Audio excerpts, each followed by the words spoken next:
मिले posts, jobs, current affairs, GK. नमस्कार। शेख हसीना का चीन से अचानक लौटना, परेशान। बांग्लादेश की प्रधानमंत्री शेख हसीना की हाल ही में चीन यात्रा अचानक समाप्त हो गई, क्योंकि वह तय समय से एक दिन पहले ही ढाका लौट आईं।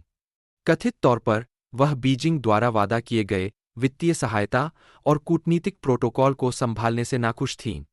इकोनॉमिक टाइम्स ने शनिवार को विस्तृत रूप से बताया कि हसीना, जो शुरू में 4 दिवसीय आधिकारिक यात्रा पर थीं, बुधवार को जल्दी ही रवाना हो गई, जिससे लक्ष्य पूरे न होने और परिणामों से असंतुष्टि का संकेत मिलता है।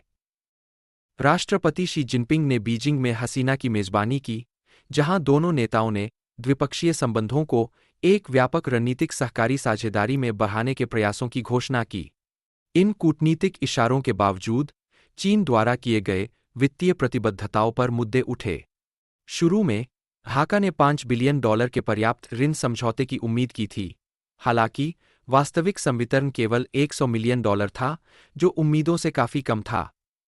रिपोर्ट बताती है कि हसीना का समय से पहले प्रस्थान प्रोटोकॉल में कथित उपेक्षा और चीनी सरकारी आउटलेट से अपर्याप्त मीडिया कवरेज के कारण हुआ, जो आमतौर पर राष्ट्राध्यक्षों के दौरे पर जाने पर काफी ध्यान देते हैं।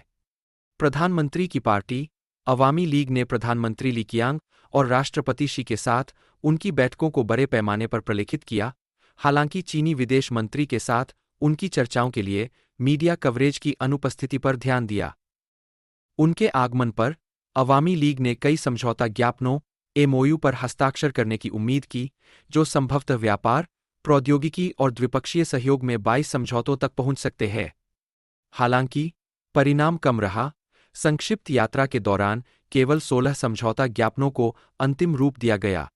उल्लेखनीय रूप से चर्चाओं में अन्य द्विपक्षीय पहलों के अलावा संभावित बांग्लादेश चीन मुक्त व्यापार समझौते एफटीए पर एक संयुक्त व्यवहार्यता अध्ययन भी शामिल था।